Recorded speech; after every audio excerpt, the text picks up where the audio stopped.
వాడిని పడేసి వాడి ఇల్లంతా ఊరగొచ్చి ఏం చేస్తాం సార్?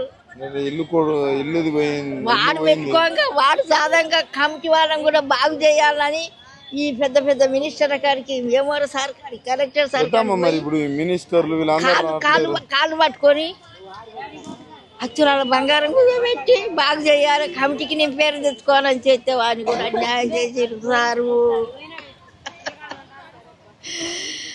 ఏం చేద్దాం సార్? ఇక్కడ ఉన్న తుమ్మల వీళ్ళందరూ వాని కడుపు గల వాళ్ళే కాదు సార్ చేసింది. వాళ్ళ పేరు ఎందుకు? ఇంకా మాకు ఆ ముగ్గురు మంత్రులే. అదే పొంగిరెడ్డి, రేవంతి, ఇంకోని పేరే ఉండే చిట్టిన కాడు ఉండే. అయితే ఇప్పుడు ముఖ్యమంత్రి అన్న రావాలి. అయ్యో రాలేదు సార్. ముఖ్యమంత్రి అంటే ఆయన పేరేంది? రేవంత్ రెడ్డి. అయ్యో వాడే సార్ ముఖ్యుడు. ముఖ్యమంత్రి ముఖ్యం సారు. అబ్బో ఇంతగానం చేస్తే ఎట్లమ్మా మీకు? ఇక్కడ నుంచి కూడా ఇట్లా చేస్తే రాత్రి వెళ్తారా? వీళ్ళు అయితే ఒక్క ఎకరం ఇక్కడ కానాపురాన్ని ఉంటే ఒక్క ఎకరం కొట్టుకొని నీళ్ళు కట్టుకురు సారు. ఆ పిల్ల అన్నం లేవు నీళ్ళు లేవు. ఆ పిల్ల అట్లా అవసరాలు తీస్తుంది. ఏం చేయాలి సార్? మేము వచ్చిర్రు మళ్ళా ఓట్లప్పుడు ఓట్లు వేయించుకున్నారు. అయ్యో అని కడుపు కావాలి మాకు కావాలని మా దంజమే మాకు గురైంది సారు.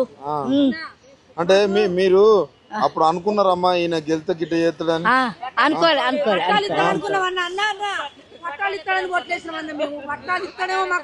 మా తరఫున ఉంటాడు అనుకున్నాం. మీకు మాకు అన్ని చేయరు సారు.